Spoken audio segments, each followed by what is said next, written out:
Hello, എല്ലാവർക്കും നമസ്കാരം. ഞാൻ മേരി ജോർജ്. എന്നെ ചെയ്യുന്ന നിങ്ങൾ കണ്ടില്ലേ, ചെമ്മീൻ വറക്കുകയാണ്. എൻ്റെ ഒരു പുതിയ വീഡിയോയിലേക്ക് എല്ലാവർക്കും സ്വാഗതം. നമുക്ക് ഈ ചെമ്മീൻ ഒന്ന് അച്ചാറിടണം. അതിനു വേണ്ടി ഇത് വറുത്തതിൻ്റെ തലയും മുള്ളൊക്കെ ഒന്ന് ഒരു ചിരട്ട കൊണ്ട് ഞെരടി കളഞ്ഞിട്ട് തലയും വാലുമൊക്കെ കളഞ്ഞെടുത്തുകൊണ്ട് വരാം. ഇത് തണ്ണീർമുക്കം ബണ്ടിൻ്റെ അവിടെ നിന്ന് മേടിച്ച ഉണക്കച്ചെമ്മീനാണ് കേട്ടോ. നല്ല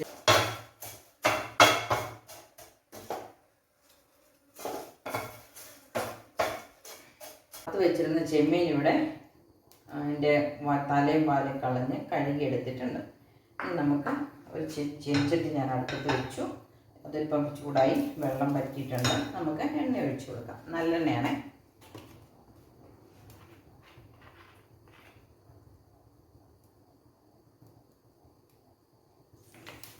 ആദ്യം നമുക്ക് ഇതൊന്ന് വറുത്ത് മാറ്റി വെക്കാം. ഒന്ന് വറുത്തതാണ് എങ്കിൽ പോലും വെള്ളം നന്നായിട്ട് പൊട്ടി ഒന്ന് ഉണങ്ങി വരാൻ വേണ്ടിയിട്ട്. ഓൾറെഡി വെന്ത ചെമ്മീനാണല്ലോ, അപ്പം നമുക്കിപ്പോൾ അത് കുറച്ച് സമയം ആയപ്പോഴത്തേ അതിൻ്റെ വെള്ളം പൊട്ടിക്കൊണ്ടിരുന്നിട്ട് നിന്നിട്ടുണ്ട്. ഇനി നമുക്ക് കോരി മാറ്റാം.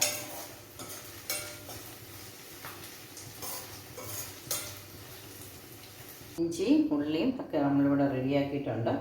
കോരി മാറ്റി ഇനി നമുക്ക് കടുകിട്ട് കൊടുക്കാം.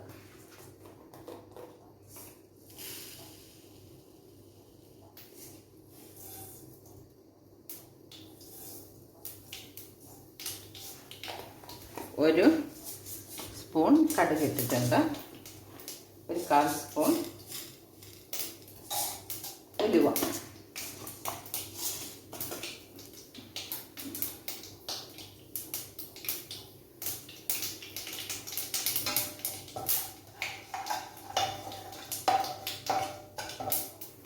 ഇനി നമുക്ക് അരിഞ്ഞു വെച്ചിരിക്കുന്ന ഇഞ്ചിയും വെളുത്തുള്ളി ഇട്ട് കൊടുക്കാം.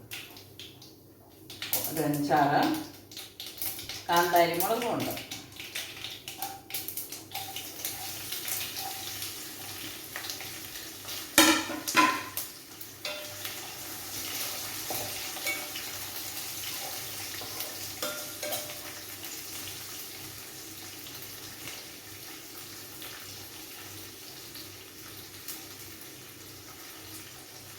കറിവേപ്പിലയും കൂടെ ഇട്ട് കൊടുക്കാം.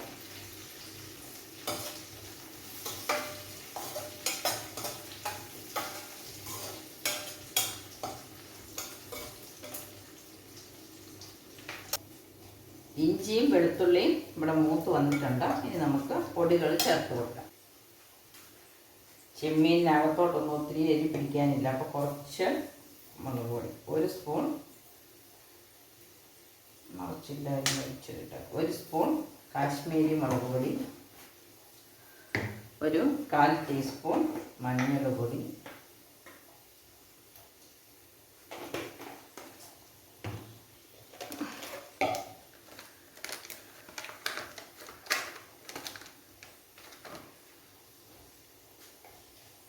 ഒരു ടീസ്പൂൺ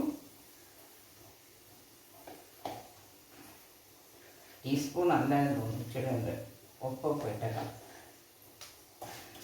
അച്ചാറ് പൊടി. ഇനി നമുക്ക് വേണ്ടത് കായപ്പൊടിയാണ്.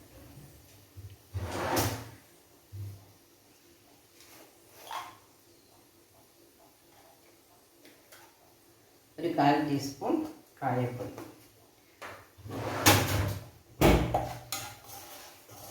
ഇനി നമുക്ക് ഇതും കൂടെ വറുത്ത് വെച്ചിരിക്കുന്ന ചെമ്മീനുകൾ ഇട്ടൊന്ന് ഇളക്കാം. ഇപ്പോൾ കൂടുതലൊന്നും ഇല്ലാതെ. ഇനി നമുക്ക് വിനാഗിരി ഒഴിച്ചു കൊടുക്കാം. ചെമ്മീനല്ലേ, ഒത്തിരി വിനാഗിരി ഒന്നും വേണ്ട, ഒത്തിരി ചാറും വേണ്ടല്ലോ. ഇതെല്ലാം ഒന്ന് നനയാൻ മാത്രം. എല്ലാ ചെമ്മീനിലും വിനാഗിരി ചെല്ലണം, അതിന് മാത്രം ഒഴിച്ചു കൊടുക്കാം.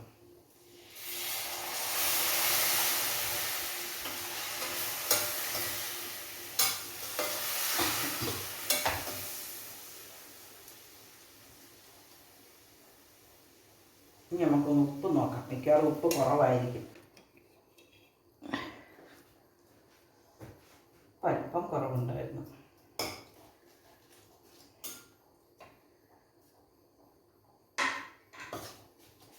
നമുക്ക് നോക്കാം. ചെമ്മീൻ ഒത്തിരി അത് വേണ്ടല്ലോ.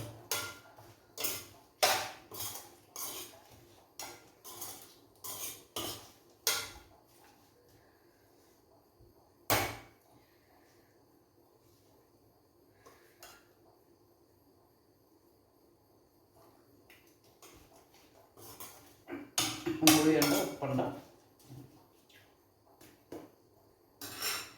നമ്മുടെ സ്വാദിഷ്ടമായ ചെമ്മീൻ അച്ചാർ റെഡിയായി. ഇത് നമുക്കിനി തണുത്ത് കഴിയുമ്പോൾ കരണ്ടിക്കകത്ത് അടച്ച് സൂക്ഷിക്കാം.